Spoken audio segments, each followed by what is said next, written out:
like that.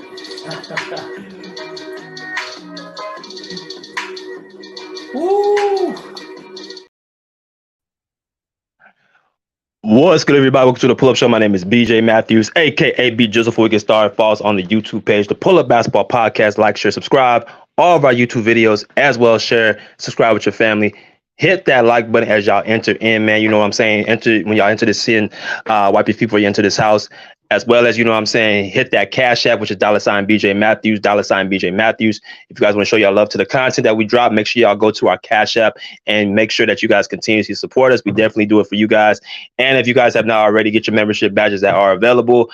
You know what I'm saying? We got a lot of things going on for this upcoming 23-24 season. A lot of great prizes, a lot of great opportunities for y'all to actually be involved with, you know, the Pull Up Basketball Podcast, a lot of perks, benefits, all that great stuff, man. So make sure you guys get your membership badges ASAP. All right. But let's go into the comments. Let's welcome the people in first. Let's go. My man Thomas Talented, he said earlier, he said pull up, see, pull up, check, pull up. Kawhi Leonard ready for training camp, and I know y'all scared remix.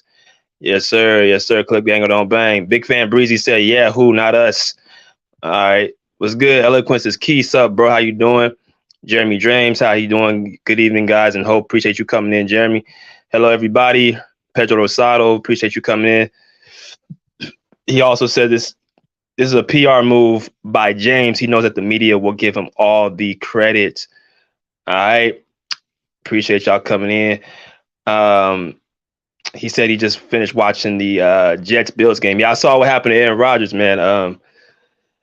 I'm not gonna say anything right now. I'm gonna kind of let it, roll, just till tomorrow, get the MRI and stuff. But it didn't look good. And coming from somebody who tore their Achilles twice, yeah, it's definitely not good for what I say.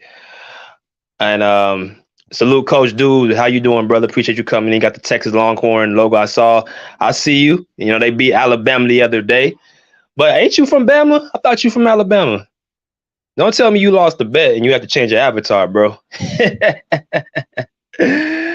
Man, hook 'em Longhorns, man. Hook 'em Longhorns.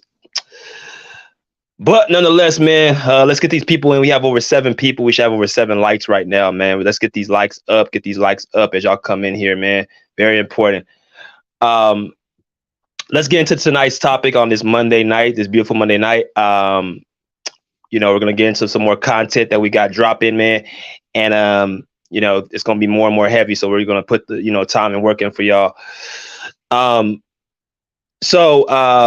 We got a story that was dropped, I believe, earlier this morning. According to reports, Sham Karina, who is a NBA insider, very, very well-known NBA insider, says according to sources, LeBron James wants to represent Team USA at the 2024 Paris Olympics and a spread-heading group of future Hall of Famers, including Steph Curry, Kevin Durant, who are prepared to commit. All right. So again, LeBron James, in the aftermath of, USA losing this past weekend in the Philippines, I believe they didn't even medal. They didn't get a bronze. They didn't get a gold. They didn't get a silver. LeBron James has taken it upon himself to go to social media or, of course, to his sources and say that he's ready to commit for the 2024 Olympics next season or next year in Spain or in France. All right. Now, there's a lot to expound on this, and we're going to definitely have, a lot of things I want to, touch on because this is something that, I wasn't going to miss for anything. I was definitely going to cover this subject. And I thought about it. I was like, I should either do a video, like a regular video, or should I do a live? And I said, no, I'm going to do a live because I want to get everybody's opinions. And as soon as I finish my soliloquy, I'm going to drop a poll asking a certain question for y'all to, answer. But nonetheless, let's get into it. First off, like I told y'all this past weekend, I said the loss that USA suffered this past weekend or, this past Olympics, man, was something that I said needed to actually be evaluated. Because my thing is, it served a few things. It said that USA is actually, one thing is actually they're actually, the basketball in general and the culture has fallen down. Our dominance, we no longer have our edge. We no longer have, you know what I'm saying, our spark that we once had. Now you can attribute that to one or two things. You can attribute that to us, falling back, or you can contribute that to the rest of the world just catching up. And like I said before, for the people that saying that the USA is not moving back, it's just other teams are catching up. For them to catch up, one or two things must happen. Either we're moving back and they're closing the gap, and as they're moving forward, or they're moving forward and we're staying stagnant. And I said either way, we're going to have to deal with the fact that other teams around the world are not afraid of the USA no more. It's no longer benefiting just to put the USA on your chest and say, oh, we're going to go over there and just destroy everybody. Those days are done. We are not destroying every single team in the World Cup, in the FIBA Olympics. None of that stuff is happening no more, and it's because of teams are getting better and they're finding ways to actually attack the USA as far as on the basketball scale. We look around the NBA right now. The last 3 MVPs have been from overseas: Giannis Antetokounmpo, Nikola Jokic, and Joel Embiid. And I don't think people are really highlighting that's not just a coincidence. That's just not something that's just a hilly-nilly, right? It used to be before. I don't think you've never seen no foreign players even get the MVP. Not in the NBA and not in the American game. But the fact that they're coming and actually getting these awards speaks volumes. You look across the league right now, you got so many overseas players who are stars. Outside of those 3 players, you still got Luka Doncic, who's from Slovenia. You got SGA, who's from Canada, Jamal Murray from Canada, DeAndre Ayton from the Bahamas. Karl Anthony Towns played with his birth or his origin of his mother in Dominican Republic. A lot of these players, man, they don't just have regular players on their home team and they're just going to run with that squad. They got real stars on these different teams. So we have to take into account that we can't expect us to roll into any Olympics or tournament expecting we're just going to go ahead and destroy and other teams are just going to lay down for us. That's not going to be the case. These other countries play with pride. These other countries have a chip on the shoulder to still beat the USA even to this day because they know that we've always been the top dog. That's just the history, right?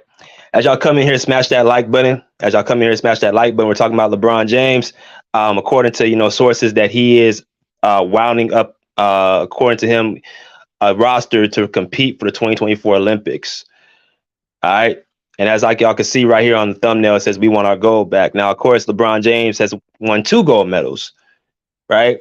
And it seems like he's trying to, put himself in another opportunity to win another gold medal, right? So that would be 3 gold medals that he won.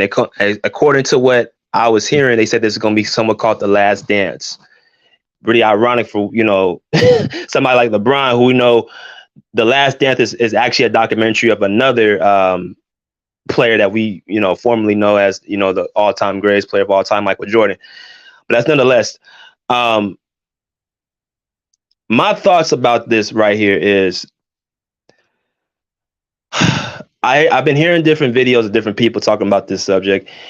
You got the crowd who says that LeBron James, what he's doing is commendable. He's standing up for the country. He's speaking out. He has a good history of that. He always speaks out about different things. He's always the spokesman. He speaks about just not basketball but social issues. He's the face of the NBA somewhat. When you think of the NBA, you usually think about LeBron James in this day and age. So I was not surprised that he spoke out on this, right? Now that's one crowd. They say that it's a commendable thing. The other crowd says that, well, LeBron James is just trying to get PR publicity, that this is something that shouldn't really be taken seriously. Like my man Pedro Rosado said, this is a PR move by James. He knows that the media will give him all the credit. You got that crowd, right? You have that crowd as well, because what do we know about LeBron James? Even with the side of him being very, heavily outspoken, he does have a habit of wanting to be in the spotlight. And that could be just basically just when you're great and you're on that level, you're just naturally going to be in the spotlight. It just tends to be what it is. Most likely. All the great athletes, all the great entertainers, they enjoy the spotlight because that's what they've been their whole lives. Right? So with LeBron, what he's doing for me, and when he says what he said, it just goes back to what I was saying. I'm saying, like, we need to take a serious look at the development of the players in the NBA. Because if you're telling me a 40-year-old man has to come, close to 40-year-old man has to come and save the USA, there's something wrong with the development. There's either the development or they're not promoting the young players enough. That's why I told y'all that top 10 Bleacher Report list was trash, because what it did was completely nullify all the upcoming top players and just focused on LeBron, Kevin Durant, Anthony Davis, and players who are just really getting there by name. So now you find yourself in a situation where you don't even trust your young guns to go over there to overseas and represent your country, because you pretty much, I'm talking about the NBA, has held these young players back to actually have any real exposure. For LeBron James to be close to 40 years old and still talking about he's a top 10 player, I think it's something that's, ridiculous. Even Michael Jordan didn't get that type of buzz. Now, people may say, well, LeBron James is averaging this, that, and the other. Yeah, that's true. But I don't understand how you can just defensively say he's a top 10 player with all this quote unquote talent we have. Right? So I'm going to go ahead and say this. I think LeBron James needs to go ahead and sit down somewhere and just enjoy his last couple of years in the NBA. And I say that with all due respect, because LeBron, at the end of the day, he's had 2 gold medals. He don't need another. He don't need to play for the USA and actually, have to go out there and get another medal for us to, get the job done. I think it's time for us to really develop the youth and actually promote them. And I said it before, the OGs have a job. Steph Curry's, the KDs, LeBron James, the players in their mid to late 30s have a job, a responsibility to promote the young guns. I just saw a clip of Steph Curry working out with Trae Young, and I said, okay, that's perfect. That's who I think he needs to really take under his wing. Because what do we keep hearing about Trae Young? He's similar to Steph Curry. So what that does, when you keep mentoring the young guns, they'll be able to carry on the tradition and the torch. But when you keep holding it to the older OGs to have to come save you, how do you expect them to hold the torch when you guys are out the door? It just doesn't work like that. So I think LeBron James really needs to just sit down right now and actually promote and actually, help the younger guys. Now, he brought up there's a roster that was, being echoed out. I don't know if it was Bleacher Report or Basketball Forever. They came out with a certain roster that they want to bring out there, for the Olympics. And I'm gonna show y'all right here. This is the roster that they're projected. I don't know who made this list, but this is the projected roster for the 2024 Olympics. You got Steph Curry, you got Devin Booker, you got LeBron James, you got Kevin Durant, Anthony Davis, Damian Lillard, Anthony Edwards, Jimmy Butler, Jason Tatum, Bam Adebayo, Aaron Gordon, and Paul George. All right. So that is roughly 12 players. All right. I think you have to have 12 players to compete for the Olympic World Cup. So good. Now, the reason why, in my opinion, we lost this past cup, just over the weeks, 3 losses, Lithuania, Greece, and Lithuania, Germany, and Canada, is for a couple of reasons, for a few reasons. Number one, our IQ.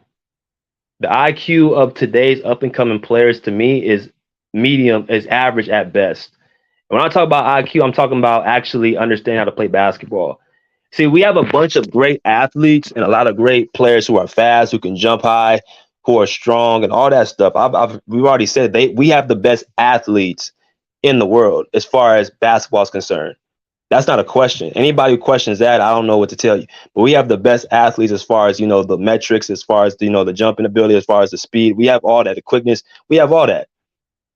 But I think the IQ is what's hurting us when it comes to these type of competitions, because you got to understand, FIBA basketball is different from playing in the States. It's not the same thing.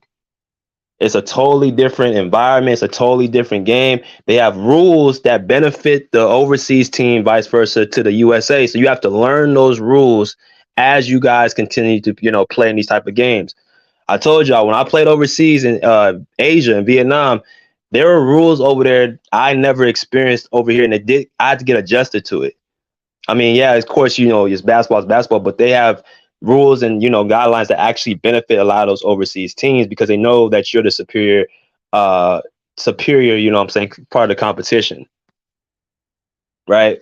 So I think just because you're good in the NBA doesn't mean you're gonna be great in overseas basketball. I think example of that is Brandon Ingram. I think Brandon Ingram is not meant for, right now at least, Olympic basketball play. I think that Jaren Jackson struggled. I think Jalen Brunson struggled. These are players that, are borderline all-stars over here in America. The best league, according, quote unquote, to everybody else. But they struggled in FIBA play. They struggled in that type of environment. We can see it. Right? As y'all come in here, smash that like button. I'll come in and smash that like button. Heart on my sleeve said individual talent can't defeat team chemistry. It sure as hell it can, but you can, but it sure as hell is harder to do it. If you got individual talent and you're going up against a team that actually knows how to play basketball, you're making the game harder than what it has to be, right? Because like you can have a team that's not athletic and not that fast, but if they know how to move the ball, they know how to hit open shots, and they play good team defense, they can beat a team that's just strictly off athleticism and speed. Because 9 times out of 10, those type of teams, you have to use your mind. You can't just be just more talented than everybody. So I think one of the things that we lack was our IQ. Another thing that we lack, we had no bigs. See, the NBA right now is in a crisis. Is in a crisis with not enough actual real serviceable bigs who are American. Look through the NBA right now. Can y'all name me 3 real prime bigs that are actually USA eligible, who are able to play? Well, who are USA citizens and who are USA born? If you look at around the league, Jokic, Embiid, Giannis, DeAndre Ayton, Karl-Anthony Towns, Jonas Valanciunas, Domantas Sabonis, all those guys are all considered centers who are around 7 feet, who like to play inside, who like to play in the mid-range. We don't really have too many big, and it showed in this type of competition. If he would just say, let's go ahead and get bigger players, I'm like, well, damn, all the big players are on these overseas teams. I mean, even Bam Adebayo is Nigerian. He's playing with he played with USA in the 2021 Olympics. But for the most part, most of the best bigs are from overseas. And y'all can see that they still believe in having a big man. They're not just heavy on this whole guard play, right? You got to have a big man. You got to have somebody to feed the post. You got to have somebody that's going to be in there and get boards and be able to, be able to play out the pick and roll. High IQ big men. That's what these teams are. That's how Lithuania destroyed us, because we had no actual size. We getting out rebounded. We getting killed on the boards. Rebounding is a big aspect of basketball. If you can't get the ball, you can't score, and it tires your defense out. More possessions for the opposing team. It's just a mess. I'm watching these games. I'm like, damn, can y'all get one board? Right? So, yeah, we got to get back to being able to, value our bigs, man. Like I grew up when I played with big men, I always look to feed them the ball. Because guess what that's going to do for me? That's going to make the game easier for me. Easier shots. They're going to rebound. They're going to rebound for me, give me the ball. They're going to set screens for me to get open. You know what I mean? They're enforcers in the paint. They can block shots. You got to make sure the big man is happy. But I think because of the Warriors system and Steph Curry, I think, like I said, it's a gift and a curse with the whole Warriors system, because everybody thinks they can play like them. Everybody, if you're a big, you got to be able to shoot threes. Nobody wants to really bang anymore. Even the guys I named, Embiid, Jokic, well, Jokic to an extent, but Embiid, Karl Anthony Towns, DeAndre Ayton, Jonas Valanciunas, all them dudes want to shoot threes. All them dudes want to shoot long mid-range shots because that's what the NBA has asked of our big men instead of playing inside. Domantas Sabonis plays inside too. But yeah, more size inside. And the final thing is our defense. Our damn defense was horrible. I I don't understand when defense was not part of basketball. Like when did defense just become not part of basketball? Like when has it just been on strictly offense? Like when did this come to like I watched the All-Star game this past year and it was absolutely trash. For you to tell me that a team can go out there and just score 150, 160 points, I got to look at a couple things. Is it that you're just that talented to score the ball, or is the defense just so allergic to actually, scraping and scraping on the defensive side of the ball that you just let things just happen? Let players just go right past you. Rebounds all over the place. Long jacking threes, just bad basketball. Right? But that's what the culture has been. AAU culture. A lot of it's just simply just playing offense. Let me see how many points you can get up, how many shots you can get up. That's what we're encouraging U.S. players, young pups from a young age, and coming up into the high school, college, and pro level. Look in the NBA right now. Look at some of our top young point guards: Trae Young, LaMelo Ball, Ja Morant. Who else? They don't play defense because they're like in their young 20s or early 20s. A lot of these cats don't play defense. Tyrese Halliburton don't play defense. Strictly, let's see how many shots I can get up and my buckets. Now, playmaking here and there. Like these dudes do not like to play both ways of the basketball. I grew up saying if you don't play defense, you're not getting on the court. Now it's if you don't play offense, you're not gonna get on the court. Well, we've seen what offense gets you. It gets you a big fat L because offense, if you can score but you can't stop nobody, you're not going to be successful. You don't have to put up 140 points to win a game. That's why if you look at the champions, they play defense.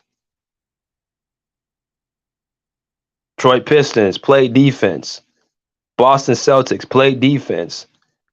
Kobe Lakers play defense. Dallas Mavericks play defense. Cleveland Cavaliers play defense. Hell, even the Golden State Warriors, people think they were just offense. Dude, they always had a top 5 defense to surround Steph Curry and Klay Thompson. Defense still exists, guys. I don't understand when the defense become obsolete. And we're doing a disservice by not teaching these players that defense matters. Y'all keep smashing that like button.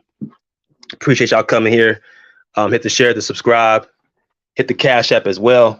I'm gonna let y'all in very soon. Let me go through my last part of my soliloquy. Now, I just said it already. LeBron James needs to sit down. You know what I'm saying? You had your time. We appreciate everything that you've done, for the country, your service.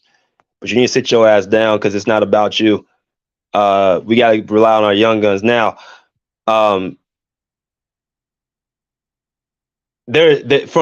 all the stuff I just said about the past Olympics we just had, there are a couple of players that I would bring back to this team. So y'all can go ahead and scratch out this roster, and let's focus on the roster that I think that we should build. Now, doesn't mean it's going to happen. I don't know, but all I can do is just make my point. There's 2 players that I will bring back to this team. And this is one of them right here, Mikal Bridges. Mikal Bridges and Anthony Edwards. Those are the 2 players I would bring back. All the other guys, I'm not bringing them back. Doesn't mean they're not good players. They're solid players. And in the NBA, some of them are borderline all-stars. A lot of them are starters. but I'm trying to build the best team. And for the team that I'm building right now, the only two players I think fit like a glove would be Ant-Man and Mikal Bridges. And I'm gonna tell y'all why in a minute, but I'm gonna continuously finish out my roster. So these are going. Mikal Bridges will be my reserve, and Anthony Edwards will be in my second group. He'll be in my second group. Another reserve, you got two reserves, will be this guy right here, Aaron Gordon. Right, Aaron Gordon be in my reserve. So I got two reserves who play defense and who are long and they're athletic, and also they can fill in for the players who are the starters. Because again, for the reserves, they're there for people who either get hurt or need more time off. So I don't need my reserves. If let's say they're point guards, if I expect my point guards to get a lot of minutes, I don't need my reserves to be point guards. I need reserves to be people that either going to need a rest in the first or second group, or that could possibly get hurt. Now, I'm building my roster based off of a few things. One thing I'm building off of straight defense. I want my point guard to be able to distribute the ball and be able to, control the offense. Because what they're going to do overseas, a lot of times they play tough defense. Some of it's even dirty. So you got to have a point guard that's going to be in there that's going to be able to control the pace and the tempo. Now, I'm going to start with my reserves and I'm going to my starters. So the point guard I would bring as my second unit would be this guy right here, Darius Garland. Now, I know people are talking about Damian Lillard and Kyrie Irving and Trae Young. Now, listen, again, there's a lot of these players also are known to have actual egos, and they gonna want to play. So when I make my list, it's not based, and it's another thing a lot of people go wrong. They just want to put all these names and they want to put all these guys who are great on paper or these stars on one team and just say, let's go out and play. Well, we keep seeing over and over that it's not about building these super teams. That super teams don't work. It's the teams that actually have the roles set and they have their actual system and structure set that actually wins more than the teams that just, get together and just be a super team. That's why that whole excuse, oh, we don't send our best players over there. That to me is lame, because we've already had experience when we send our best players over there and we still lose. Look at 2004. We were stacked with all type of talent. We had Allen Iverson, we had Stephon Marbury, we had Dwayne Wade, we had Carlos Boozer, we had LeBron James, we had Carmelo Anthony, Amari Stoudemire, Sean Marion, and the list goes on and on of all top all-star players in the NBA in our league, who at that time, the game wasn't even as advanced as it is now. And we still got bronze. We lost to teams like Puerto Rico and Argentina, led by Manu Ginobili, who's a great foreign player, but over here in the States, he's not that type of, all-star caliber player. I don't think did he make the all-star thing once or twice in his whole career? But this is a guy that at one point was coming off the bench. Luis Scola was their other star player, who over here was just an average player. These teams, you got to remember something else too. A lot of these players who are, in the States, who are not like all world, they go to their countries and they actually just show out. Have y'all noticed that? They go to their countries and they just turn into Michael Jordan. They turn into Kobe Bryant. They can just score 1 million points in a single game. And it always seems to be against the USA. Right? Carlos Arroyo of Puerto Rico, we lost to them by 19 points. And also, Tim Duncan was on that team. Carlos Arroyo, a dude that was a backup point guard for the majority of his career. He was solid, but it was nothing he ever did to ever think that he would actually beat USA team with all these Hall of Famers and all these great players. So when I keep hearing people say, let's just send our best players, I think that's a lazy analogy to hide and try to hide the fact that we just got our ass kicked. At some point, like I said, we have to face the reality of the situation. These other teams are not going to be afraid because we have USA on our chest. It is what it is. We have to face reality. We lost again in 2006. And this is when Carmelo and LeBron and them were older players. We still lost. So it was telling us that talent alone is never going to be enough to beat a real team. It's not. Had everybody. We had a full, and that was the year right before LeBron went to the finals. These are the best players in the world losing to teams that you don't even know they're starting five. How is that happening?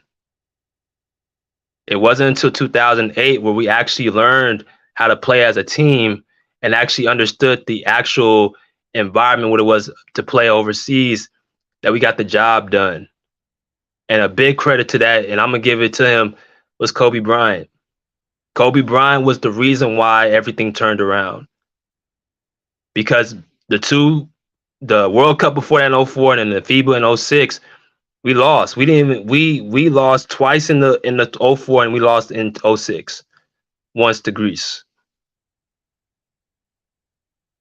It's a certain way that FIBA basketball is, that it's not the same as state. You just can't roll the balls out and just say, let's just go out there and play, and let's play with all the players that we come from the States. It doesn't work like that.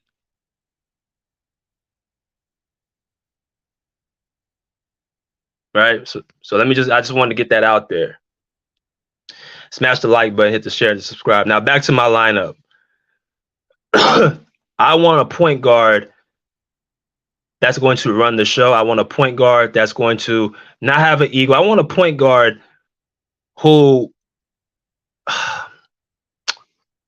going to do the things for me that I need when my starting point guard is out the game. For as great as Kyrie Irving is, for as great as Trae Young is, for as great as De'Aaron Fox is, for as great as X, Y, and Z is, Damian Lillard is,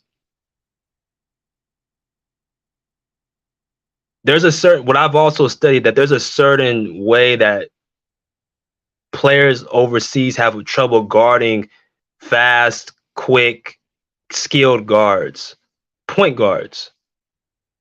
I know a lot of people don't get a chance to watch Darius Garland, but if you really watch him play, he's just like Kyrie Irving, but he looks to make for his teammates. He's not looking to take shots. I don't need my point guard getting up 10, 15 shots. That's something that Kyrie Irving is going to do, and that's something that Damian Lillard is going to do.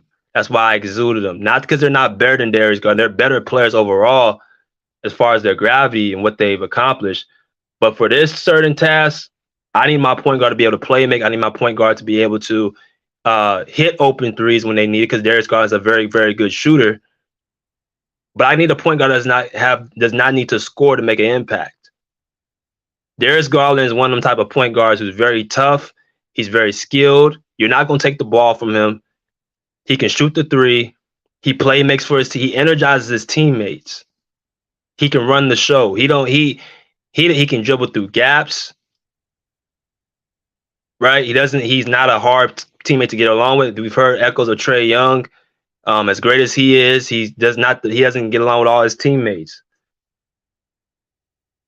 De'Aaron Fox, I could take De'Aaron Fox too, but the only thing with De'Aaron Fox, like I said, I want the best roster out there. I think Fox is a little bit more one-dimensional. I think Darius is somebody that can do everything. He can dribble through gaps. He can shoot the three. He's athletic.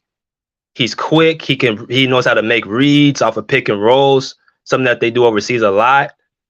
He's not going to get pressured. He doesn't get pressured. He's there for the big moments. This is my backup point guard, because I get everything that I need. Now, for my wings, I need my wings to be able to score the basketball, put the basketball in the hoop. And that's what this man right here, Anthony Edwards, I've been told y'all over and over, this guy's going to be the best player in the league in the next 4 years, in my opinion. He's going to be the best player in the league. Easy. He has a certain makeup about himself. He's tough. He wants to go out there and get it.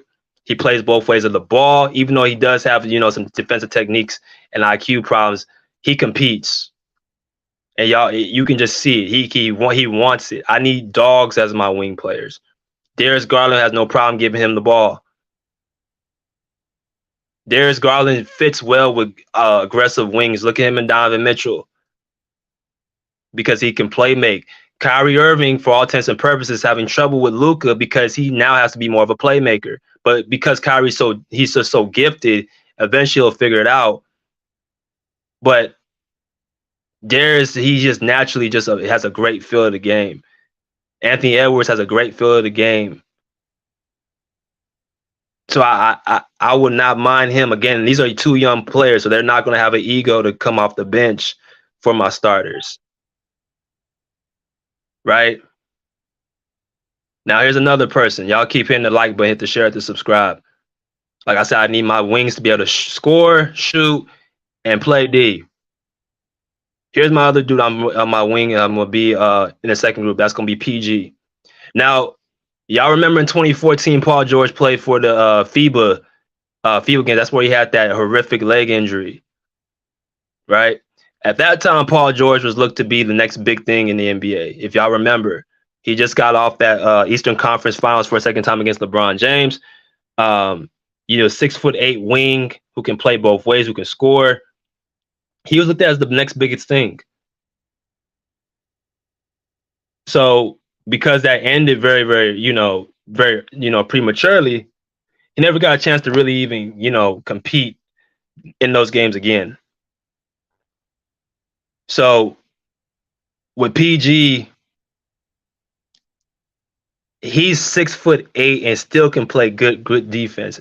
And I know people don't watch a lot of Clipper games. I'm very, peculiar about certain people who are not really Clipper fans or who don't even really watch the NBA. Paul George, when he's healthy, he's a top 10 player. I'm taking him over Devin Booker. I'm taking over Donovan Mitchell. I'm taking over any other shooting guard you want to put in my way. None of them are that have that size and can play both ways of the ball like him. So while I'm having my point guards run the show, I have my wings playing both ways of the basketball and scoring at a high clip. You try to drive, you try to, score. I got two wings. You're not getting nothing. I'm taking all your shit.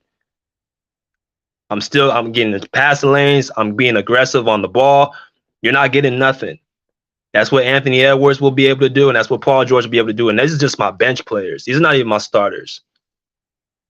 Non-stop pressure on the other opposing teams on both sides. Let's go to the next one.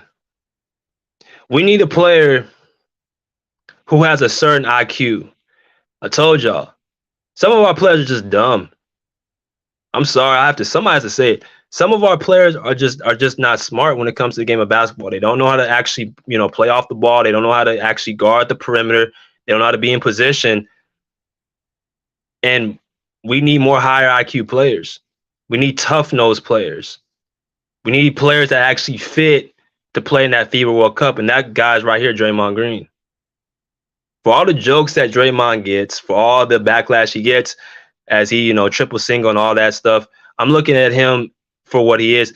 I don't need him to score anything. He can go off a game scoring 2 points. I don't care. I want him to be able to, first of all, guard those bigs that were killing us in these FIBA games over the past few weeks. I need him to hold his ground. I need him to be able to adapt to the physicality of the game. That's something that Draymond Green lives for. I need high IQ players. I need him. Also, he's a leader. He's a vocal leader. That's another thing that we lacked. We didn't have no leadership on this team. Who was the leader of the USA team? Anthony Edwards? He's too young. He has the grit. He wants it. But we need somebody who's a champion. We need veteran leadership. We need guys who can be able to rally the troops together when things get out of hand. That's what Draymond Green does. For the Warriors, Steph Curry is not the leader. Klay Thompson's not the leader. Draymond Green is the leader. That whole system, if he leads the team, that whole system falls apart. The team falls apart. If Draymond Green does not stay with the Warriors, that team would be in the play-in. Hell, that team might not even make the play-in. He just does so much for that team that goes unnoticed because not in the box score. But he makes things happen. He makes things easier for everybody else on the court to do what they do special. It makes it easier for Steph Curry to shoot, Klay Thompson to shoot threes. He makes it easier for everybody. he would be the perfect glue guy for this team. But wait, I'm not done yet. I still got my other center. I got this guy right here, Bam Adebayo, who, for all intents and purposes, was the guy against the Denver Nuggets against Nikola Jokic. He guarded him as good as can be guarded, but he has a history of guarding, strong-willed players. He guarded Giannis Antetokounmpo a lot in the first round. He does a great job of guarding Joel Embiid. He has a great job of guarding the big men in our league. So you got to have a power forward. I want my power forward and my center to be able to hold their own. And that's what Bam Adebayo and Draymond Green do. Could you imagine the type of intimidation that they will have in those games? The power forward and center that we had in these games, they were not able to handle the IQ. First off, the IQ, and the physicality. And I can guarantee you right now, Bam Adebayo and Draymond Green are not getting out rebounded. They've already competed in USA. They're tough. They're strong. Bam Adebayo is athletic. He's a very smart IQ player, too. He preaches that in Miami under Eric Spoelstra, who's another reason why I want Bam Adebayo, because he'd be playing underneath Coach Spo. He already knows what, he wants from him. So, again, I've thought about all these type of, things about coaching, how things fit, this, that, and the other, for us to create the best team possible. So, again, these are my reserves: Bam Adebayo, Draymond Green, Paul George, right? Anthony Edwards, Darius Garland. And then for my reserve so far, I got Mikal Bridges, because I know he's another one that's not going to have an ego, and he does the little things for me. And Aaron Gordon's very similar. They're glue guys. I don't need stars. I need glue guys to be reserves and things of that nature. But let me go to the starters. Let me go to the stars of my team. Then I'm going to let y'all in. Let's smash the like button. So, like I said, I need my point guard to be able to run the show. Now, it's going to be a little bit different because we do need to have our stars to still have a name. A lot of this stuff is just, about also, what's the word? Having a certain mindset before you step on the court. A lot of these teams in these other countries, they still get what's the word? Starstruck. That's the word. Starstruck when they see certain guys in our league to this day. So we still have that edge when we talk about the best players in our game. That the world understands that we still, run it, and we still have the, best quality players. So this is just a no-brainer that we have to have this guy on right here. I think this is just a no-brainer as our point guard. This is who should be starting. He's the only player active at his level who hasn't competed in the World Cups. Damian Lillard competed in it. Kyrie Irving competed in it. You know what I'm saying? Trae Young didn't compete in it as well, but he's the only person around in his 30s who hasn't competed in the World Cup games. So I think Steph Curry will be he's just an automatic. He has to play. And again, I mean, Steph Curry, again, he wouldn't have to really, like, the roster I'm about to line up with him, he can just be who he is, and that's just a, scoring threat and shoot. He really wouldn't even have to play tough defense. And then him being under Coach Steve Kerr, if he coaches again, he'll have a system that will actually just be A1 for him, A+ for Steph, right? So you got to have Steph Curry on the team, point blank. He has to be back. Now, my wings, this might be a shocker to some of y'all, right? And I'm not entirely signed off on everything yet, but this is kind of what I'm going with. That's my shooting guard. It's going to be this guy right here, Jimmy Butler. Like I said before, and I'm going to keep saying over and over, basketball is a two-way sport. Basketball is a mental game. Basketball, you got to have leadership on the court. You can't just bring in talent and think that you're going to win. That talent shit doesn't work. It only goes so far when you face a real team. And these are real teams overseas. Jimmy Butler, if y'all have not figured it out yet, Jimmy Butler has a makeup to himself. He just elevates everybody who plays with him. He has a winning mentality. I don't know about y'all, but we want to win the gold. Jimmy Butler does not like losing. But he holds players accountable. He holds his teammates accountable. All that diva stuff and all that, the players going to come in with this attitude that they deserve this, they deserve that. This dude, Jimmy Butler, would shut all that stuff down. He's already proven he's made to the finals 2 times. He's been to 4 conference finals. He has a very, very respectable resume, and players will listen to him. He's not too old. He's not too young. I would love Jimmy Butler on my team. A lot of people are saying Jason Tatum should be on our starting 5. I'm going to tell you something. If you want to put Jason Tatum in, I won't argue with it. But again, the only thing I'll say about Tatum is he doesn't have that leadership qualities. And we need players on this team that have toughness and leadership. 2 things that Jason Tatum is up and down with. We got scoring. We're gonna have all that stuff. We need guys who do the intangibles. Jimmy Butler can score 6 points and have a huge impact on the game. Jason Tatum can have 6 points and he's like, where do he go? Because that's all he brings to the table is scoring. He's a improved defensive player who's 6'8", 6'9", but he doesn't bring much else. If he's not scoring the basketball, you're gonna think he had a bad game. Jimmy Butler's gonna lock up on defense. Jimmy Butler's going to get in guys' faces. Jimmy Butler's gonna have the intangibles that's going to make the players around him better. And that's what I need on the court. Because the guy next to him, he's going to do all the damn scoring as it is. And that's this guy right here, KD. Now, how would it look if Kevin Durant played with Steph Curry again? How would it look if Kevin Durant played under Steve Kerr again? How would it look if Kevin Durant actually a 7-foot sniper on the court that no one can stop? See, make no mistake about it. As much as I talk about Kevin Durant, that dude is the most pure scorer in the NBA because he automatically doesn't have to do much to get his baskets. He can do the same move over and over and over and over and over and easily get a clean 30 points efficiently. That's what he does. That's who he is. That's what he's always been. You understand what I'm saying? So Kevin Durant, you pair him with a Jimmy Butler who doesn't need to give him the ball. He doesn't need to score. All he has to do is do the dirty work. And then he gives Kevin Durant the ball.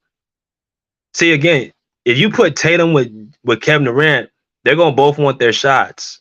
Somebody's going to have to sacrifice. At some point, you can't have 2 players or 3 players on the court that look in this. You can't have Steph Curry, right? You can't have Steph Curry. You can't have Jason Tatum and Kevin Durant looking to get baskets. Who's going to play defense? KD's improved defense, but he's not locking nobody. That's not what he does. Jimmy Butler will be happy to do that. Now,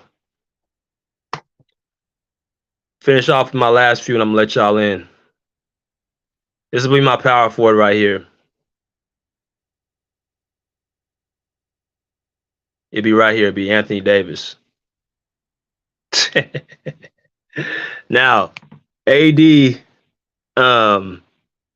is back in 2012, or was it 2012 or 2014? I think 2014. I'm tripping.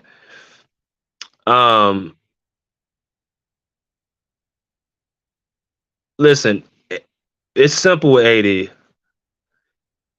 He protects the rim. He can score when he needs to.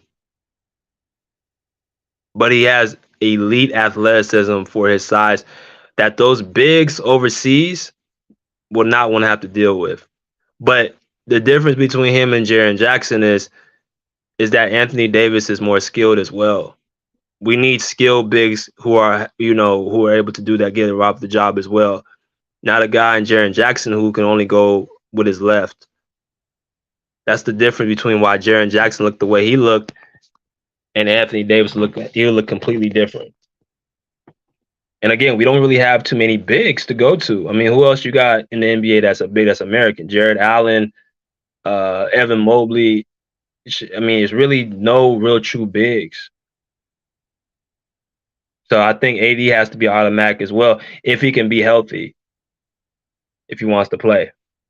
Now, this is the last person. This might be a little bit of a stretch, but I just wanted to put it out there because he has been somebody that's actually been he just got a citizenship to the US.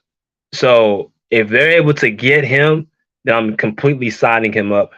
And that's Joel Embiid. If you're able to get Joel Embiid, I don't really have to even go into no real soliloquy. If you can get Joel Embiid, you get him. Now, some people are saying he's going to play for his home country, Africa, or his continent. He's going to play for France or whatever. Okay, if that happens, fine. But again, I'm just trying to say about building the best team. If you got a chance to get Joel Embiid, you get him.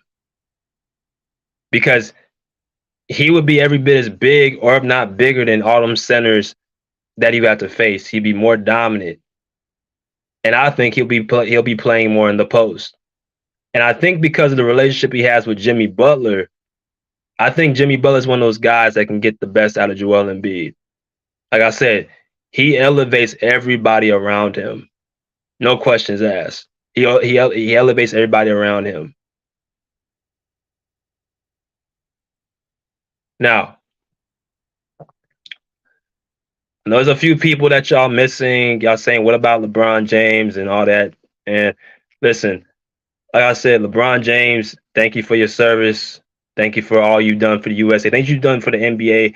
You're one of the top 5 greatest players of all time. You're leading scorer NBA history, top 10 in assist. And did I miss anything? Great father, great husband, great for the community, upstanding man, all that. Keeps himself in great shape. Did I miss anything? I don't think I missed anything. But we can sit this one out. We don't need to keep calling the OGs to get the job done, in my opinion. And let me be honest with you.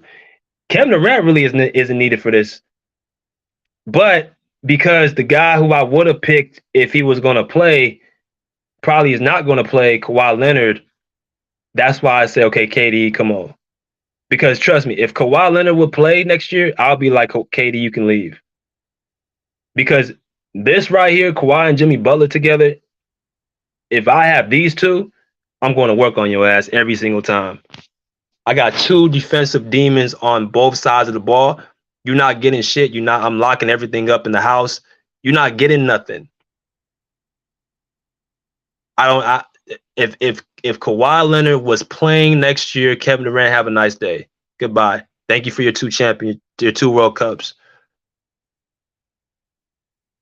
I'll give the ball to Steph Curry. I'll give the ball to Anthony Edwards. I'll give the ball to, you know what I'm saying, Joel Embiid or whatever. That's who I'll give the ball to. And if Joel Embiid doesn't play, I'm picking this guy up right here. Now, people may say this is a little bit of a stretch, but I'm picking this guy up right here. I'm picking up Zion Williamson. Because, again, he's a physical freak. Now, it's going to depend how he handles himself this year. I really want to see Zion be Zion this year. Have a full season of let's just have basketball, real basketball from this man. Because of all the dumb stuff he's gotten into, I still believe he is a hell of a player. And if New Orleans gets him at full strength, they're going to be a problem in the West. This is one of the teams actually that I really don't want to have to really deal with unless it comes to that time, because they got great wings and they got size and they got somebody to attack that basket. And that's one thing that we struggle with is protecting the rim at times. So Zion, if he can be focused, I think he's one of them type of players, just his girth and his size alone, he'll be able to hold off a lot of those bigs overseas. But it's not my list. This is going to be up to Grant Hill and the rest of the USA committee. This is what's reported, the projected 2024 roster. I'm about to put a poll up. I'm going to let y'all decide what y'all think about this roster. We're going to go on a little bit of a break. I'm going to drop the link, and then we're going to go from there. All right. You know, when you look at the international game today, and I've been coaching in FIBA, you know, for a couple of years with Coach Popovich and the Olympics in 21, the World Cup in 19. Nobody's afraid of the USA anymore because you got all these guys who over 100 foreign players who are in the NBA. They're not afraid anymore like they used to be. And if you look at the list of the best players in the league, you know, however you want to make that list, there's three guys right near the very top in Jokic, Giannis, and Luka. So, you know, there's great basketball being played all over the world.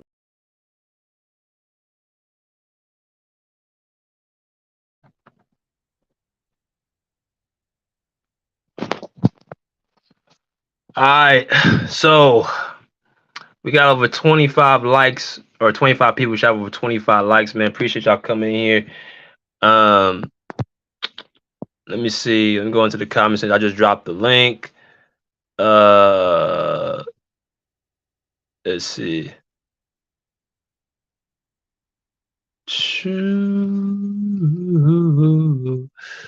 Look at some of y'all comments, bro. Pedro Rosado said, "Would love to see Kawhi on Team USA." Yeah, if Kawhi plays, Kawhi's starting. If he's playing for Team USA next year, he's starting. No questions asked. Jimmy Butler and Kawhi Leonard will be my starters.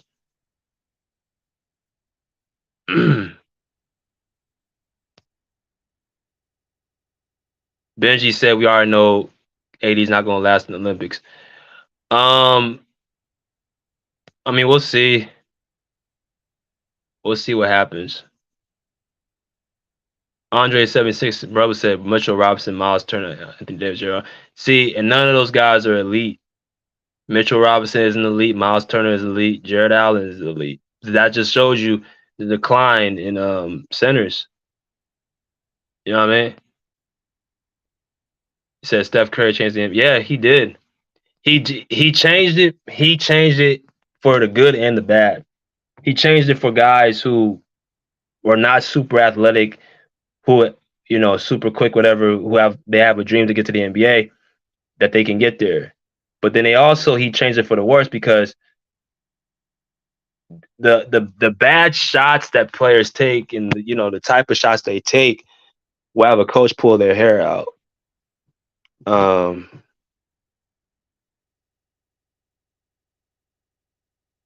They said, please don't put no Cavs on the Olympic team, because they would be as worse as this year's squad. Yeah. So I just put the poll up. If y'all think LeBron should be playing in the 2024 Olympics. He said Zion been putting in work, losing weight. No wonder the woman been on. Duh, I'm telling you, if LeBron is if Zion, I said LeBron. If Zion is healthy, New Orleans is a whole problem. They're an entire problem. Straight like that. They're an entire problem. Y'all hit the like button, hit the share, to subscribe, hit the Cash App. Hit that Cash App. So I don't think LeBron should play. That would be his farewell game, since he's not winning no title this year.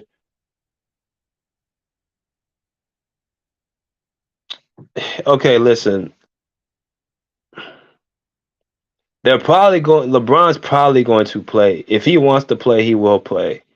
So even if I make this list, it's still like, for me, it's like he's holding back the other players, and we don't really naturally need him. It would just more so be like, kind of just like let's let him play. I'm like, okay, but it's like, do you really have to get him on the? Do you really need him to win? Like when he said that he's going to round up all these guys to play.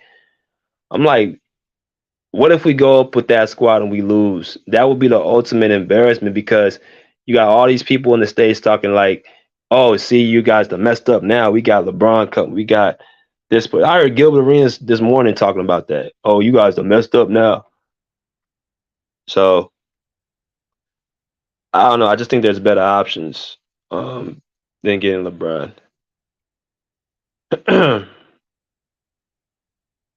Y'all come in, hit the link if y'all want to come in here. Give us your thoughts. Y'all think LeBron James should play in 24? And how do y'all feel about the list, the projected roster? How y'all feel about the projected roster?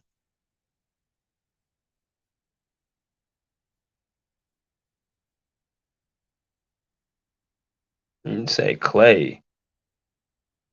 Nah, man. Nah, man. Y'all talking about 80 and Kawhi shouldn't play. Clay the one with the come off the Achilles tear and the torn ACL, bro. That dude, nah, Clay don't need to be playing. Clay needs to be on his little ship with his dog right there on the Bay Bridge, right underneath the Bay Bridge. So, see what y'all think about LeBron James. Should he be playing or not?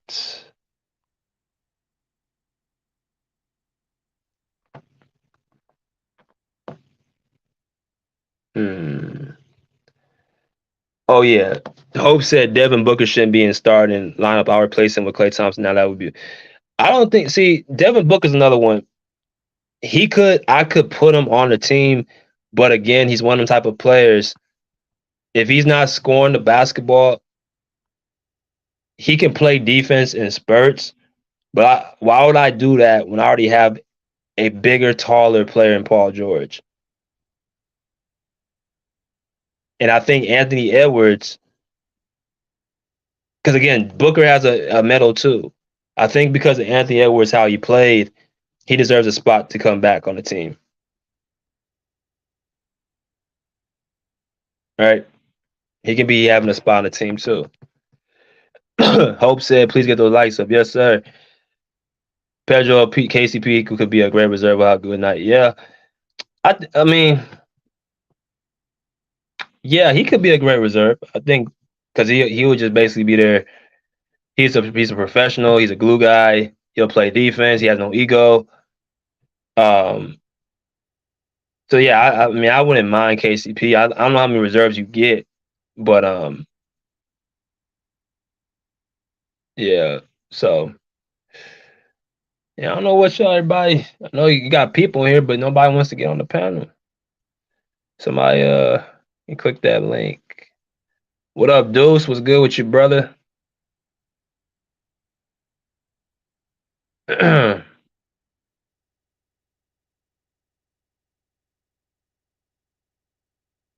Oh, this is the Clipper lineup. He said my five, LaMelo, PG, Tay-Man at the 2, PG at the 3, Kawhi Leonard at the 4, Lakers.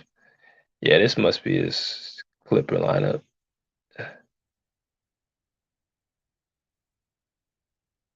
He said, "You better not say Kawhi. You're gonna low manage it." Yeah, if Kawhi didn't low manage, he would be starting for sure. That would be for sure. Let me see.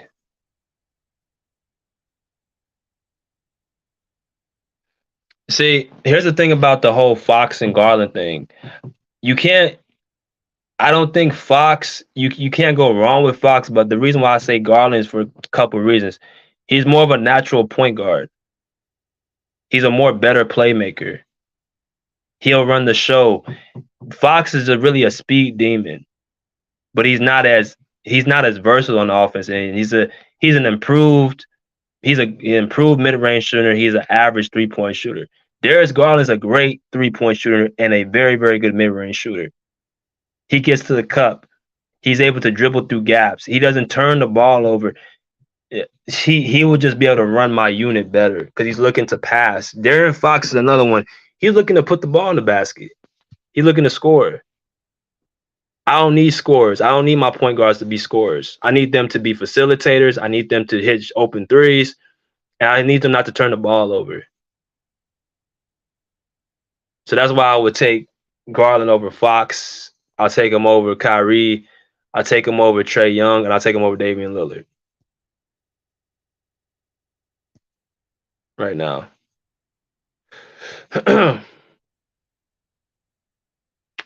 See. Yeah. Y'all don't want to come on, man. I'm gonna hold on for about 5-10 minutes. If y'all don't want to come on, just gonna end the live.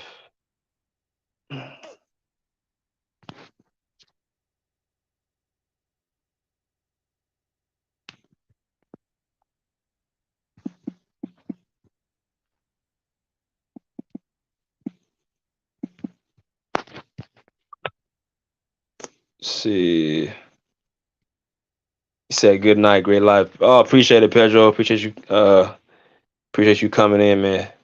Appreciate it. See. Y'all see Aaron Rodgers get that injury? I know y'all saw that Aaron Rodgers injury, man. That's tragic. It's tragic injury.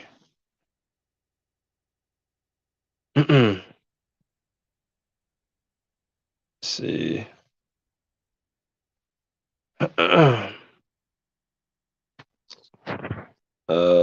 me see some more comments. Let me see the more comments. Let me see. He said AD was on the Olympic team before his first MVP. Yeah, so he came in 20. He's on the 2012 team. He's on the 2012 team. Won that one gold. Yeah, I would take AD on my team. So, let me see. Mm. Uh, uh, uh,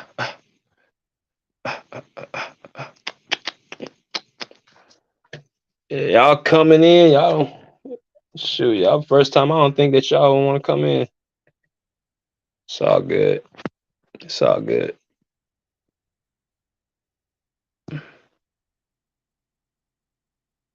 Dude said Westbrook be perfect Team USA. I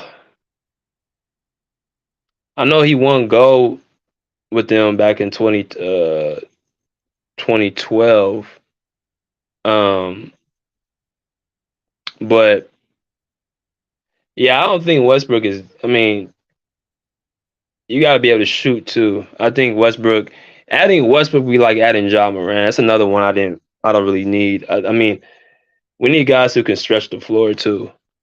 I don't think Westbrook is really needed for this roster, honestly. Shoot. What up, Deuce? Oh, what's up, P? What's happening, man? Just came in here and support real quick, man. You know, I got a couple little seconds to say what's up to you. What's popping? Man, nothing for it, man. What's good with you, man? Shit at work, man. Trying to get it in. You know what I mean? But I see.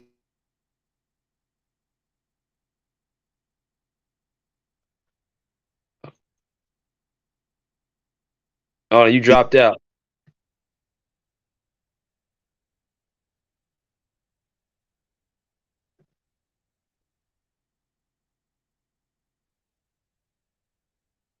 Oh, you cutting out. And so I don't know what's up. Oh, I can hear you now. Oh, you couldn't hear me? I Okay. can't. Yeah, I can't hear you. What you were saying? No, I'll say you see my starting five I got on there. Yeah, yeah. But is that the starting five for the Clippers or starting five for the Olympic team? The Olympic team, baby. Nah, you can't. Nah, really? This in your my starting perfect five? in my perfect world, that'd be the starting five. Okay, LaMelo, tell me. LaMelo gonna spoon feed everybody. You know what I mean? Keep the pace going. T-Man gonna represent both ways on defense. We know what PG and KL gonna do, and Blake Griffin to clean up everything, catch the lobs. You know what I mean? Clean it all up. I like that team, bro. She like this. That's a. That's the Clipper fan of you, bro. That's the Clipper fan of you. Cause you love T Man. I love T Man too. But the Olympics though. Yeah, man. You know what I mean? Why not? He no better. He's no worse than Michael Bridges and Tyrese Halliburton. So why not? Austin Yeah, Reeves. He's no worse than those yeah, guys. yeah. Austin Reeves, man. He can't take the his body is not able to take the physicality of Yeah. overseas play. I don't think he's able to. They want him to win so bad. One day he's him. Next day he needs a little help. Like, man, come on, bro. Where everybody for first day, everybody's on Austin Reeves is the man. He can do this and do that. The next day, oh, he just needs a little bit more time, develop. They're like, man, I don't want to hear that shit. Yeah, it's gonna be hard for him to guard our guards, man. With Norm and T Man and Bones, it's gonna be hard for him to guard us. Ooh, ooh, man, giving me chills already just thinking about it. I can't wait to April, man. Forget the regular season. We gonna do what we gonna do, but I can't wait to April, man. We left so much meat on the bone last year, man. It's kind of crazy to think about. So I'm waiting for Yeah, April, big time. yeah, we all are, bro. We all are. I can't wait either. So Did you you you read the see? reports? Did you read the reports? They told Mook not to come to training camp. Nah, I missed that. Yeah, they told Mook don't come to training camp where he try to work something out. Yeah, he out of there, man. So I He knew out of that there. when they tried to trade him, they tried to trade. Well, he left last year when they told him that he wasn't going to play. He left for a couple of weeks after All Right. Star break. So he went home, Yeah. act like he had a problem, whatever. I was surprised they brought him back. Yeah. He said he had. They said he had an illness. I was like, nah. He took time off because he was mad he got benched. Yeah, like bro, you cannot be mad. We gave you way more than enough rope to hang yourself. Like, we gave him way more than enough rope. He was really playing bad all season. Yeah. Him and Reggie both. Yeah, Reggie was even worse. big time words. Reggie turning the ball over, doing up ill-advised shots. I was like, what kind of shit is this? It's crazy to Facts. see, bro. Facts. Yeah. Well, he got himself a ring, so Right? I mean, Cause hopefully we can it was go a ahead. crazy dynamic because at the beginning of the season, it seemed like everybody was playing for minutes. Like guys were playing hard, this, and that. And then all of a sudden it just turned around. I guess like I guess everybody seen what Ty Lue was doing. Like, man, what's the point? But at Yeah. first it seemed like the wings, especially the wings, they were playing for minutes. I swear it seemed like that. Yeah, he gotta make sure he spread the minutes around. Like T Man this gotta be the year he gets his actual real time. Ain't no more that 5 minutes, 6, 8 minute inconsistent shit. It gotta be 25 minutes every game. Every At game. least. At At least. least, man. At least. And if I'm PG and Kawhi, I'm like, we blow them out in the first 3 quarters, man. Sit your ass down for the last quarter and let the young Seriously, guns man. run. Bro. These guys don't got to be playing 35, 40 minutes a game. They don't need to be playing. You can bring them in the last 6 minutes of the fourth quarter. Other than that, like, I don't know, start them and finish them. But let the other guys do the work in between. For real. And like, did you see the? I know you saw the rule that they talking about enforcing. Like, both stars can't be out. Yeah. For the game. What you think about that? I think they're trying to target people, you know what I mean? They see that you guys are people getting mad that these players aren't playing, even though we get the blame for it. Kawhi and PG played more games than most of the stars in the league last year. They did, and people don't see that. People think that they Yeah. the only ones not playing, but dude, like so many guys didn't play last year. Steph, Devin Booker, KD. KD played 47 games, bro. Hmm. LeBron James, all of them, man. Like it was crazy, bro. But All only news Clippers get is negative news when it comes to the mainstream media, yeah, which is man. why I reject them so much. Yeah, man. We gotta start off the year strong, man. I think we'll start off like 9-1, 8-2. We got to, man. We got to, because the West won't be how it was last year when everybody was beating each other. I feel like there's gonna be some teams that's really trying to separate themselves. I feel like Denver's gonna do something. I feel like Sacramento's gonna do something. I don't see what everybody sees in Phoenix. Because once you get past those three guys, who's not going to play any defense, like I don't see where you're going to go. Yeah. How you feel about what the Lakers doing, honestly? Lakers just trying to stay relevant until LeBron James leave. They ain't got much. If Anthony Davis isn't playing how he played in the playoffs, he can't give you that for a full season. He could probably give it to you for a stretch, but LeBron's not the same player. A lot of those guys that got over there are just complimentary pieces. You know what I mean? I don't see a guy over there that's going to get 20 by himself, in my opinion. Mhm. Yeah. I kind of saw the roster, man. It kind of like they trying to, copy us. Like with all the wing acquisitions, I think they trying to really build a team to beat us. I Yeah, I guess what see they trying to that. do. I see that, but you got players that's up under us though. Still, you guys get similar players, but they're still less than what we have on Yeah, yeah, paper. yeah, yeah. On paper, big move I'm looking for from the trade Zubac though. What you trying to trade them for? Somebody better, somebody equal to or better. Just another athletic guy, and maybe we trade him to make space. You know what I mean?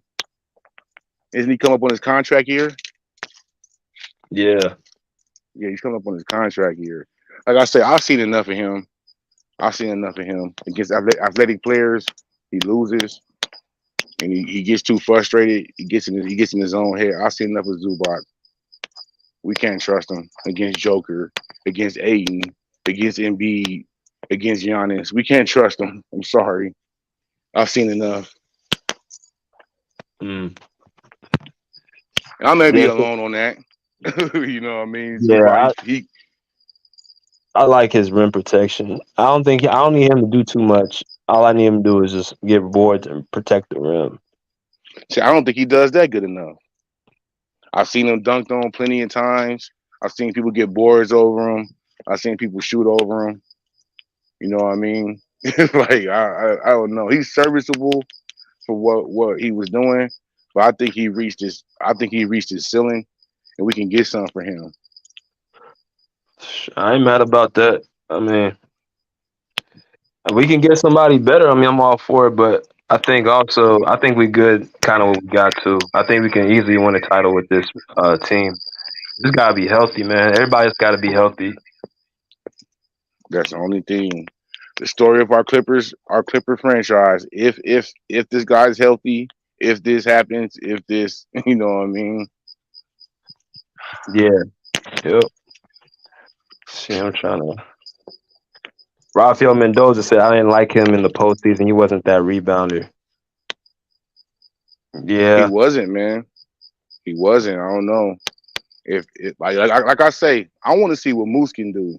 I've been reading a lot of stuff about Moose. I've been reading a lot of stuff about him, man. I want to see what he can do. We got KJ and Kobe Brown too. Yeah, But Moose is 7 feet tall. He got about 260, 270 on him. You know what I mean? And he can move. And he can move. He ain't no gum on his shoe, stuck in cement center. He can move. Yeah, he can move for sure. I think he got some burn last year. A little bit. Early in the season, they sent him back down though. I don't know what Tyler was tripping off of. Yeah. But him, Brandon Boston, and then Xavier Moon sent them all back to G League. Yeah. Have you been seeing Westbrook? You seen his little workout tapes, man? He been into at Westbrook. Yeah, bro. I'm not worried about him. He gonna be the guy who's gonna actually save the team. Honestly. Yeah, he gonna get the fire started. When Kawhi Leonard want to cruise into and come off his helicopter trip into the stadium, you know what I mean? Westbrook gonna want to start the pressure button, start that engine. So you know what I mean? Gotta have that. Gotta have that. I'm feeling Westbrook acquisition. I think that he's gonna be real. Excuse me. I think he's gonna be real good for our team this year. Off the starting blocks. Remember everybody was like against that move. Everybody didn't want him. Yeah, everybody was against it. I was lightweight against it. I'm gonna keep it real. I was lightweight against it. Then I seen what he started doing for the team. I was like, oh yeah, we need him. We needed him. See you later, Reggie. Yeah. Luke Kennard, I'm sorry. You ain't got nothing for us. I was mad when they gave you that fat ass contract anyway. Or like they must be giving him this contract to trade him. Like, yeah. I mean, Luke, like he's like a specialty player. Like you don't need him, but it's nice to have him. It was nice to have him. Yeah, because he's hitting shots. He's a special piece. But even like he said, what about James Harden? I don't want him. We don't need him. Now that we got Westbrook, it was either him or Westbrook. That's what I was hearing. That Westbrook took this such a small deal. Cause it was like, hey man, if you don't take this deal, we got James Harden coming in. So I think that's why he took that small deal. I don't know. Yeah, I'm like looking at it like, you don't need him on the team. Plus we need guys who's gonna be, team like gonna buy into the team. That's gonna buy into the culture. Absolutely. But let me ask you this question: so you don't feel like LeBron should play in the Olympics? I think he can play. Maybe he can come in the Magic Johnson role, but as far as him getting all the minutes, nah. He's not quick and fast like that no more. Where he's gonna be just taking over everybody everybody in the tournament. He don't have that trait anymore. So we need to let some of these younger guys do it. How when Magic and Bird gave it to Jordan, him and KD need to give it to somebody else. John Moran or somebody. Yeah, LeBron ain't finna take a step back for that. That's why he's too big of a personality to have on the team, period. That's why I don't want him on the team. It's not like he bad, it's just like he's too big of a personality. He gonna start, he gonna get shots up, and he's gonna get minutes.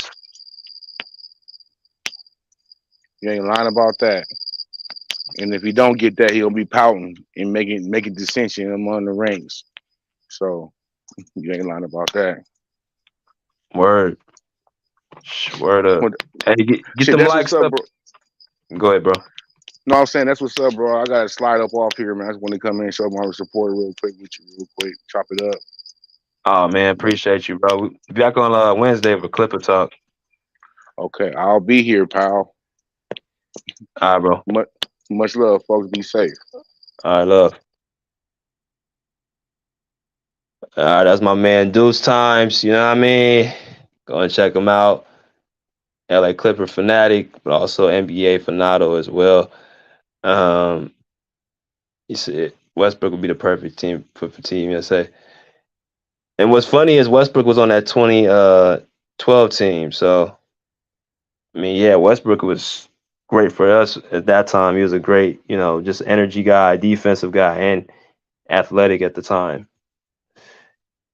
Heart on my sleeve said Brody most MIP season loading, most improved season. Who you talking about getting most improved season? Who getting most improved player? Smash the like button. Let me look at this poll. See what y'all got on this poll right now. So y'all got 64% saying LeBron shouldn't play, 36 say he should play. So let me ask y'all this question. What makes y'all hesitant to put LeBron James on the roster for 2024? Is y'all reasons similar to mine, or is it that y'all have your own reasons?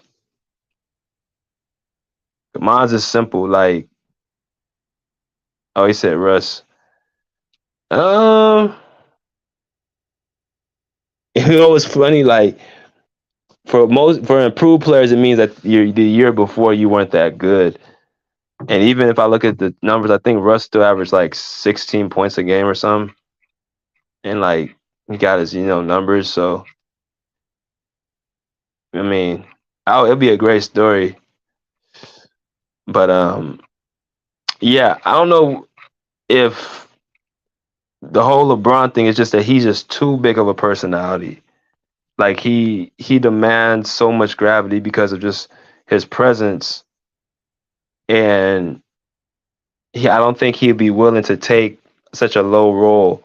I think if you're gonna ask this man to go to all the way to France to compete for the country, he's gonna want a significant role in the team. Now you might not get the most shots, but I think he's gonna want to start. The offense is gonna run through him, which is crazy at almost 40. But I just don't. I would like to really see this whole LeBron James makes all his teammates better. Thing. He plays all 5 positions. Now I would bring him in if Joel Embiid doesn't want to play, and I would see if he can play that power forward position, because for years we keep hearing, well, LeBron James can play all 5 positions. That's what we keep hearing. So I would love for him to do that against a lot of these other bigs.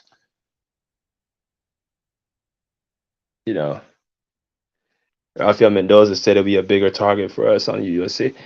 Yeah. See, again, attention. He demands so much attention. Like, these overseas teams already think they can beat us at our own game, and they say, okay, well, we beat them. This team, we beat them with this team, we beat them with that team. But LeBron, like, we can beat them again with LeBron, because recently the only player that hasn't lost under Team USA uniform is who's actually really led the team has been Kobe. Right? He's like, I don't know how much. What is his record?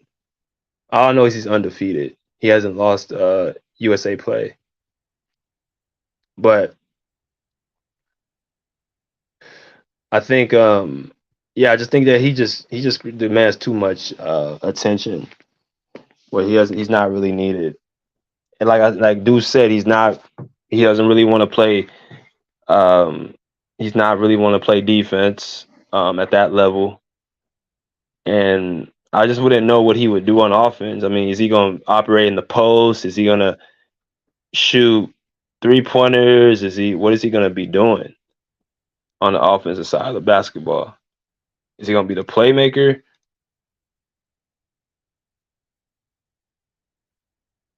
I don't know.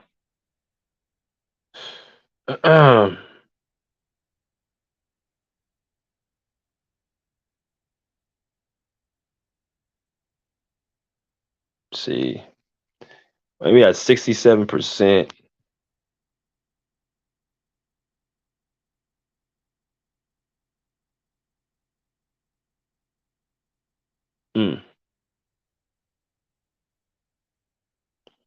He said, who's coaching the team?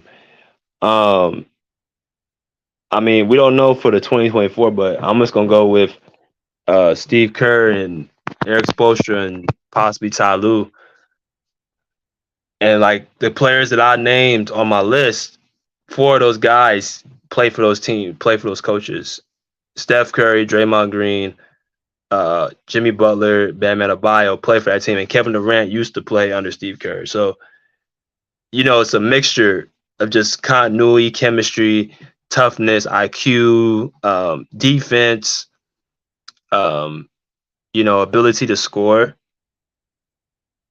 A number of things that I mixed in with the roster that I put together to come up with what I came up with. But all right, y'all. Well, we'll be closing up shop right now. Appreciate y'all coming through, man. I know it's a little bit lighter of a show, but I definitely appreciate y'all coming in. Smash that like button as y'all come in, hit the share, to subscribe.